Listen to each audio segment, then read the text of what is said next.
lagi, nama saya Geraldine dari kelas 2B akan membahas tentang sedimentasi marin.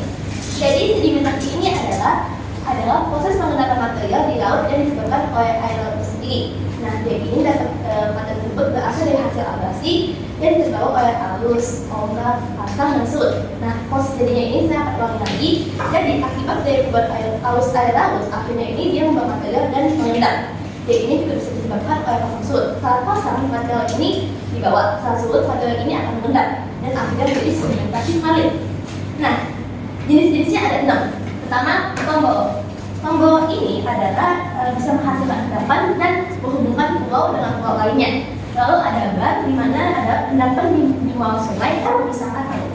Habis itu ada gosong. Gosong ini adalah melewati teluk dan menyeberangi tanggul di pantai.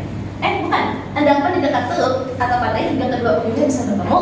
Lalu barrier di sini adalah untuk melewati teluk dan menyeberangi tanggul di pantai sebagai penghalang atau memecah ombak alam.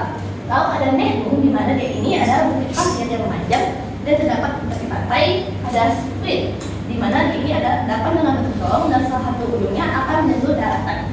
Nah, kapan dan di mana terjadinya ada sebuah berita di mana ada pada 9 Oktober 2024 Ketua Himpunan Nelayan Seluruh Indonesia di daerah Publik Istiladi dia ini bahas bahwa ada mengaku mengkhawatirkan kebijakan ekspor pasir hasil sedimentasi laut. Akhirnya yang dibuang kembali oleh pemerintah Indonesia dapat merugikan nelayan sekitar.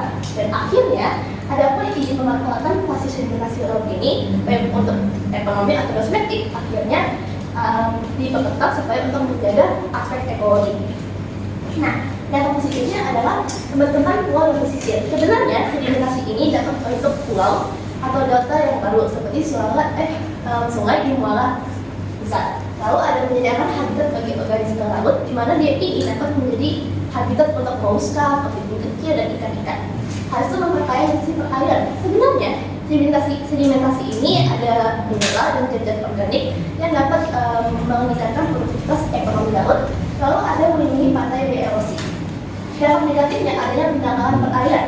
Sebenarnya sedimentasi ini dapat membuat perairan ini sungai, muara, atau pelabuhan ini menjadi dangkal dan ini dapat mengganggu navigasi kapal.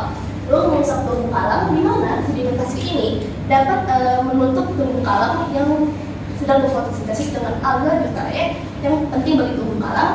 Lalu ada menurunkan kualitas air, di mana air ini akan menjadi turun dan lalu akan mengganggu penetrasi cahaya matahari.